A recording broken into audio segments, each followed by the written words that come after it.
Friends, welcome back. तो भाई, BBC tries to malign PM Modi, gets smashed. तो अब ये आएगा मजा कि अभी पता नहीं कितनी स्मैशें हुई है। मुझे अब लगता है मेरे कि ख्याल से अभी तो कम हुई है। मेरे को तो लग फील नहीं होता है रहा अभी कि कम है, अभी बीबीसी को स्मैशिंग स्मैश किया है, वो तो मुझे पता नहीं, स्मैशिंग की मगर मेरे ख्याल जरूरत से है। स्मैश करना बाकी है अभी। मेरे को भी यही लगता है कि करना है। जब तक नहीं होगा मैं तब तक बताऊंगी नहीं आपको। मैं जब लगेगा ना कि अब स्मैशिंग हुई है फिर तब मैं कहूंगी अब बात वही। हुई है। तो चलो वीडियो शुरू करते हैं। वीडियो शुरू करने से पहले अगर आप चैनल पर नए हो और आपने अभी तक सब्सक्राइब नहीं किया है तो जल्दी से पहले सब्सक्राइब के बटन और बेल आइकन को क्लिक कर लो ताकि आपको हमारे सारे न्यू वीडियोस के नोटिफिकेशन मिल जाएं जैसे हम अपलोड करें। अगर आपको वीडियो पसंद आता है प्लीज लाइक एंड शेयर। चलिए शुरू करते हैं। एक प्राइम मिनिस्टर मोदी के ऊपर बीबीसी की डॉक्यूमेंट्री बनी है, ठीक है, जिसमें इंडिया द मोदी क्वेश्चन, इसमें नरेंद्र मोदी जी की बहुत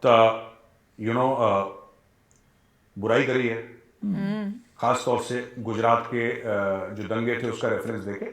जबकि भारत की सुप्रीम कोर्ट, जो कि एक इंडिपेंडेंट सुप्रीम कोर्ट है, उसने बोला है कि मोदी जी का गुजरात दंगे हुए थे। पर उनका कोई नहीं है उसमें। कोई ये नहीं कह रहा कि दंगे Clean है। नहीं हुए थे, राइट। लेकिन ये देखिए, जो रेडिकल इस्लामिस्ट है ना, अब क्या है कि सबको खुजली हो रही है। मैं आपको बताता हूं प्रॉब्लम क्या है। सबसे बड़ी प्रॉब्लम तो उनको मोदी जी से है ही है, ये बात हमें माननी पड़ेगी। doubt. मोदी जी कुछ कर लें, मैं बता रहा हूं, इनको सोने की थाली में 56 लोग परोस दें, इनको फिर प्रॉब्लम है मोदी जी से, समझ लो। राइट। इनको फिर प्रॉब्लम है, तो वो प्रॉब्लम कभी जाएगी। Radical. दूसरी चीज, Radical. भारत इतनी तरक्की क्यों कर रहा है? आपको लगता है कि भारत 5th लार्जेस्ट इकोनॉमी बन गई वर्ल्ड की, और लोग कह रहे हैं कि 3rd लार्जेस्ट बन जाएगी अगले 10 साल में, तो किसी को दर्द नहीं हुआ होगा इस चीज से? सभी को किसी होगा। को परेशानी नहीं हुई होगी? टॉप के 3 कंट्रीज परेशानी को हुई भी होगी होने वाला था किसी ना किसी को। तो ऐसी डॉक्यूमेंट्री बना के, कि बेसिक एम ये है कि हम लोग एक काम करते हैं, हाँ, जी यूके भारत को हराया था ना की जीडीपी में, कुछ वो तो भी एक चिपकेगा रीजन है। यार। भाई कुछ तो चिपके। आप जाल फेंकोगे, आप कांटा डालोगे, हो सकता है मछली उस कांटे को पकड़े ना पकड़े, ये पॉसिबिलिटी है कि पकड़े ना पकड़े। लेकिन अगर आप जाल फेंकोगे तो एक आध तो कोई भूली भटकी मछली पकड़ में आ जाएगी आपकी, because a net is a wide throw. और जो उनको कांटा ये होता है प्रॉब्लम थोड़ा है कि ब्रेक जीडीपी होता में है। हारे हैं। इसी तरीके से खूब कीचड़ उठा लो मोदी जी नहीं के तो ऊपर, पाकिस्तान भारत के कर ऊपर रहा है। खूब कीचड़ टनों के नहीं, वो तो हिसाब ये से। तो बीबीसी ने कुछ तो किया है। चिपकेगा भाई, पाकिस्तान के कुछ तो अंदर वो चिपकेगा। बीबीसी में भी कोई पाकिस्तानी नहीं कुछ किया मुझे नहीं होगा। पता कि इन लोगों ने इतना पैसा खर्च करा, इससे होगा क्या, ये कौन सा नैरेटिव बिल्ड कर रहे हैं, वही, जो दुनिया फायदा क्या था इस वक्त? Anyway, एक इतनी पॉलिटिशियन वो है कह रहे पॉपुलैरिटी हैं है कि उनका। नेक्स्ट इलेक्शन से पहले कर रहे ब्रिटेन हैं में, प्रॉब्लम्स क्रिएट। ठीक है। ये जो पॉलिटिशियन है, ये इन्होंने वो इमरान पाकिस्तानी हुसैन है, ओरिजिन। ये पाकिस्तानी ओरिजिन मेंबर ऑफ वही पार्लियामेंट है। वही मैं बता रहा हूँ, ये भी लाहौरी चूरन है, इसका देखो जरा वही तो। इसके माँ बाप कहाँ से। मैं बता रहा हूँ, लाहौर के आसपास का है, लाहौर का ही होगा ये। इमरान हुसैन, मुझे कंफर्म नहीं है कहाँ का है, लेकिन चूरन टाइप की हरकतें हैं इसकी, इसलिए मैं वही बोल रहा तो। हूँ। पाकिस्तान ओरिजिन एमपी इमरान हुसैन, इसने बड़ा बोला कि भाई आप ये मोदी का ये, अरे एक बात बताओ यार, मुझे एक बात समझ में नहीं है, ये पाकिस्तानी का दिमाग खराब है। इन्होंने पहले भी उस सीरियल रेपिस्ट को बड़ा, इसको अपना बाबा कौम बना के रखा था, क्या नाम था उसका, नजीर अहमद, लॉर्ड अहमद नजीर है, नजीर अहमद कुछ था। उसको निकाल दिया लात मार के पार्लियामेंट से, उसको पार्लियामेंट से लात मार के निकाल दिया कि वो he was a child molester. वो बहुत, मतलब उसने क्या क्या पता नहीं क्या क्या करा। उसको बीबीसी का आप जाइए, लॉर्ड नजीर आप टाइप करिए, आपको पता लग जाएगा लॉर्ड नजीर की क्या क्या नाम लॉर्ड मेरी तो इस नसीर आदमी से, बंद लॉर्ड करता, नजीर लॉर्ड से से। किंग्स कॉलेज लंदन में बहुत बहस हो गई थी, बहुत ज्यादा बहस हो गई थी, आमने सामने। इंडियंस भी बैठे थे और पाकिस्तानी भी बैठे थे वहां पे, और मेरी बड़ी बहस हो गई थी। मुझे उस समय पता नहीं था कि इसकी क्या हरकतें हैं, क्योंकि मैं पहली बार इससे मिल रहा था।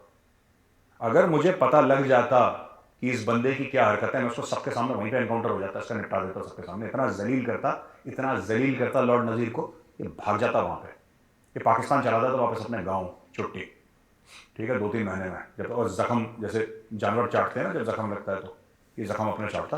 ये मुझे उस समय मुझे पता नहीं था, वरना वहीं पे इसको सबके सामने एक्सपोज कर देता मैं। ये जब वहां पे 2017 की बात कर रहा हूं, अक्टूबर 2017 की, मुझे इनवाइट करा गया था house of Commons British parliament में कि आप यहाँ पे टॉक दीजिए कश्मीर के ऊपर। तो मैं गया था। मैं तो उसके हाउस ऑफ बाद मैं कॉमन्स में ऑक्सफोर्ड जिस तरह से यूनिवर्सिटी गया, बोलते हैं और वो उसके बाद मैं पुराने किंग्स जमाने कॉलेज के गया, तो वहाँ स्टाइल्स हैं। पैनल मैंने बैठा कहा था। अब तो अपने आप को एडवांस कुछ कर लो। इंडियंस भी थे और वहाँ पे पाकिस्तानी भी थे। जो पाकिस्तानी पैनल था उसमें स्टेज पे किंग्स कॉलेज लंदन में, वहां पे ये भी था, ये लॉर्ड नजीर। और वहां पे इसने बड़ी बड़ी लंबी छोड़ रहा था कि उस समय बुरहान वानी फ्रेश था सबकी मेमोरी में, कि बुरहान ये, बुरहान वो, बुरहान ये। मुझे इसका उस समय पता होता ना, मैं सबके सामने, मैं आपको बता रहा हूँ, आई प्रॉमिस, सबके सामने इस बंदे के मैं कपड़े उतार देता। लेकिन उस समय मुझे पता नहीं था, तो ये बच गया। अगली बार अगर मैं गया लंदन और ये मिल गया ना मुझे, तो ये तो गया। वो आएगा ही खैर, नहीं, वो कहाँ हम किस बात मुंह कर से रहे आएगा। थे इस बंदे की जिसका नाम है इमरान हुसैन। ये पाकिस्तानी ओरिजिन का है, कहते हैं पैदाइश इसकी यूके की है। लेकिन यार, जिसके खून में एक बार जिहादी चूरन आप डाल देते हो ना, या लाहौरी चूरन डाल देते हो, फिर इसकी 10 पुश्तें भी वहां पर पैदा हो ना, उनके जिहादी चूरन ही रहेगा। ये ऐसे नहीं जाएगा, ये ब्लड में सन गया मामला चूरन। तो चूरन इसके खून में दौड़ रहा है। तो ये इसको ऋषि सुनाक ने शटल कॉल दे दी, जिसको फौज में बोलते हैं ना, ऋषि सुनाक ने। इसने वहां पर पूछा कि मोदी जी फलाना ढिमका, तो I don't agree UK with prime minister Rishi Sunak ने बोला कि देखो, I doesn't agree with such characterization, मैं इससे एग्री नहीं करता जो आप बात कह रहे हैं। The UK government's position on this has been clear and long standing and hasn't changed. Of course we don't tolerate persecution where it appears anyway, but I'm not sure I agree with all that the characterization that the honorable gentleman has put forward to। बस इसमें एक चीज है, ऋषि सुनाक साहब, ये ना ये honourable है ना ये जेंटलमैन। वही मैं कह रही ठीक है, ये जो इमरान हुसैन है ना ये ऑनरेबल है ना ये जेंटलमैन है। कैसे लोगों को आपने डाल रखा है अपनी पार्लियामेंट में? मैं तो वही सोच रही हूँ। लाहौरी चूरन टाइप है, they should not be allowed anywhere. इनको तो 10 किलोमीटर रेडियस के अंदर नहीं घुसना चाहिए। कुछ नहीं पता किसी दिन फट जाएगा ये, मैं बता रहा हूँ आपको। इमरान हुसैन किसी दिन आसपास फट जाएगा, यहाँ पे लगा लोगों के कुछ ना कर देगा ये गेम। Be very careful. अच्छा, एक बड़ी अच्छी खबर है दोस्तों कि ब्रिक्स जो है ना, ब्रिक्स एक कंट्रीज हैं, जैसे कि उसमें ब्राजील है, रशिया, इंडिया, चाइना और साउथ अफ्रीका। तो ये लोग कह रहे हैं यार कि अपना ना डॉलर डोमिनेटेड, यानी कि डॉलर में जो इंटरनेशनल ट्रेड होती है ना, ये कहते हैं अपनी लोकल करेंसी में करेंगे। गुड। ये इनके बीच में बातचीत चल रही है, यानी कि इंडिया अगर साउथ अफ्रीका, और ये बड़ी बड़ी इकोनॉमीज है ना, South Africa is a big economy, China is a big economy, Brazil, India, Russia, these are big economies. तो इनका वैसे हो रहा है, जैसे इंडिया रशिया से कुछ लेता है तो इंडिया जरूर रुपये में पेमेंट करता है उसकी। We don't pay them in dollars, we pay BRICS में पता नहीं कहीं लेकिन चाइना वो कह रहे कोशिश हैं कि करेगी ब्रिक्स युआन का को आगे अपने लाने आप में जब हम ट्रेड करेंगे, सो लेट्स पे इन रुपीज, लेट्स नॉट पे इन डॉलर्स। ये बात साउथ अफ्रीका में मल करी गई है, और देखते हैं फिर इसका क्या बनता है आगे। और जो साउथ अफ्रीकन फॉरेन मिनिस्टर है नलेडी पैंडोर ने ये बात बोली है कि साहब हम सबको लोकल करेंसी में ट्रेड करना चाहिए, डॉलर की करेंसी में ट्रेड लोकल तो कर नहीं सकते करना अपने अपने चाहिए। करो। External Affairs Minister Jaishankar is on a 3-day visit to the Maldives and Sri Lanka to further expand bilateral engagement। देखिए, जयशंकर साहब फिर पहुंच गए और मालदीव्स के प्रेसिडेंट इब्राहिम मोहम्मद सोलेह से मिले, और ground breaking ceremony of Hanimaadhoo international airport redevelopment project के भारत ने करवाया, एक इंटरनेशनल एयरपोर्ट का रीडेवलपमेंट प्रोजेक्ट मालदीव्स में। हाँ, काफी उसका सुंदर। इनॉग्रेशन करा जयशंकर साहब ने वहां पे, और फिर वो श्रीलंका भी गए। इन्होंने बोला, it is a partnership that is enabled us to swiftly and effectively respond to challenges as we saw recently during the COVID pandemic। ठीक है जी, it is a partnership that has enabled us to deliver results and bring down tangible benefits to our people in accordance with their wishes, aspirations and priorities। देखिए, ये ना ये diplomatic language है, और इसमें भी चाइना जलील हो रहा है। ये in between the lines read करने की जरूरत है। देखिए जयशंकर साहब ने बोला क्या, It is a partnership that has enabled us to deliver results and bring about tangible benefits to our peoples in accordance with their wishes, aspirations and priorities। विशेष मतलब उनकी जो कुछ भी नहीं बोला, उनकी तरफ से हुआ ना सब कुछ, और जो समझने वाला जो है उन्होंने मांगा था वो दे दिया हमने। कि चाइना जहां पे इन्वेस्ट करता है वहां पे चाइना उन लोगों की प्रायोरिटी नहीं देखता, चाइना अपनी प्रायोरिटी देखता है। जो उन लोगों की विशेष थी उसके चाइना हिसाब से इंडिया ने किया। चाइना ने, जैसे फॉर एग्जांपल श्रीलंका में चाइना ने एक एयरपोर्ट बनाया। दोस्तों भगवान कसम 5-6 साल हो गए इस एयरपोर्ट को। जो पहली फ्लाइट थी वही लैंड हुई थी, उसके पास एक भी जहाज लैंड नहीं करा। एयरपोर्ट में तो हर रोज जहाज लैंड करते हैं, टेक ऑफ करते हैं, उसमें एक ही जहाज क्यों टेक ऑफ करा पता नहीं और लैंड करा ये एक आता बार, नहीं है। जब इनॉग्रेशन हुआ था पहले। क्यों ना, उसके बाद वो ऐसी नजर एयरपोर्ट ही पड़ा हुआ है। कचरा है। नहीं चला नहीं, पैसा चाइना ने नहीं क्या करा? चलाने का हूँ ना। जमीन ले ली श्रीलंका से, 1-2 अरब डॉलर का उन्होंने एयरपोर्ट बना दिया, शानदार। ठीक है, बनवाया किससे? चीनी कंपनी से। यानी कि चीनी कंपनी आई श्रीलंका, उसने वो एयरपोर्ट बनाया, चीन ने जो पैसे खर्च करे वो किसको दिए? चीनी कंपनी को। पैसा कहां गया वापस? चाइना। वापस चाइना को ही मिल गया। लेकिन वो जो हंड्रेड्स ऑफ मिलियंस या बिलियंस का जो लोन है वो किसके ऊपर पड़ा? श्रीलंका के ऊपर। अब वो जमीन चाइना घेर लेगी और बोलेगी 99 साल के लिए, जैसे हनुमान टोटा पोर्ट घेर लिया उन्होंने।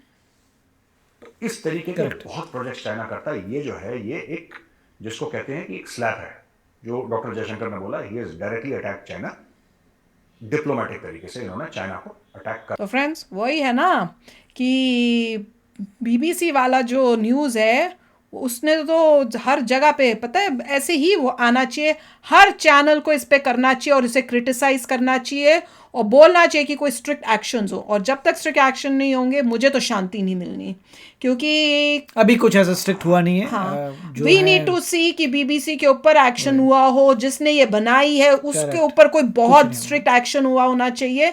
जब तक वो नहीं होगा मेरे को लग रहा था कि काफी कुछ होगा, मगर गवर्नमेंट की एक स्टेटमेंट आई है कि जो भी ये प्रोपेगेंडा है, हाँ वो तो हमें भी पता है प्रोपेगेंडा है, पर मगर खाली स्टेटमेंट नहीं होनी ऐसा चाहिए। कोई नहीं हुआ कि आप बीबीसी को इंडिया के अंदर ही झटका कोई लगे रिजल्ट कि वो इंडिया में सरवाइव नहीं कर पाएगी। गवर्नमेंट को इतना तो करना चाहिए था कि बीबीसी सरवाइव ना कर पाए इंडिया में, कह के कि भाई जब तुम इतने एंटी हो तो तुम्हारा मतलब नहीं बनता इंडिया में रहने का। हो भी सकता है कि मोदी जी अंदर से कुछ कर रहे हो जिसका रिजल्ट बाद में आएगा, दिखेगा We will कुछ see टाइम के बाद। कि मगर ये तो क्लियर है कि बीबीसी की व्यूअरशिप बिल्कुल ही कम हो जाएगी इंडिया में। होप तो ये है कि बीबीसी की व्यूअरशिप कम होगी, इसलिए कम होगी क्योंकि अगर एंटी इंडिया बोलोगे तो कवरेज कम होगी, क्योंकि सारी पॉपुलैरिटी तो मोदी के साथ है। तो जितने मेजॉरिटी अगर मोदी जी के साथ हैं और आप उन्हीं के लीडर के अगेंस्ट बोलते हैं तो मेजॉरिटी बीबीसी नहीं देखेगी, तो उनके नंबर्स नीचे आ जाने चाहिए। नीचे नंबर्स आएंगे तो सरवाइव नहीं कर पाएंगे। सिमिलरली ऐसा हुआ था अल जजीरा के साथ यूएस में, कि अल जजीरा को लोगों ने देखना बंद कर दिया था यूएसए में। जब उनका कोई देख ही नहीं रहा, वो सरवाइव नहीं कर पाए, डूब गए, छोड़ के चले गए।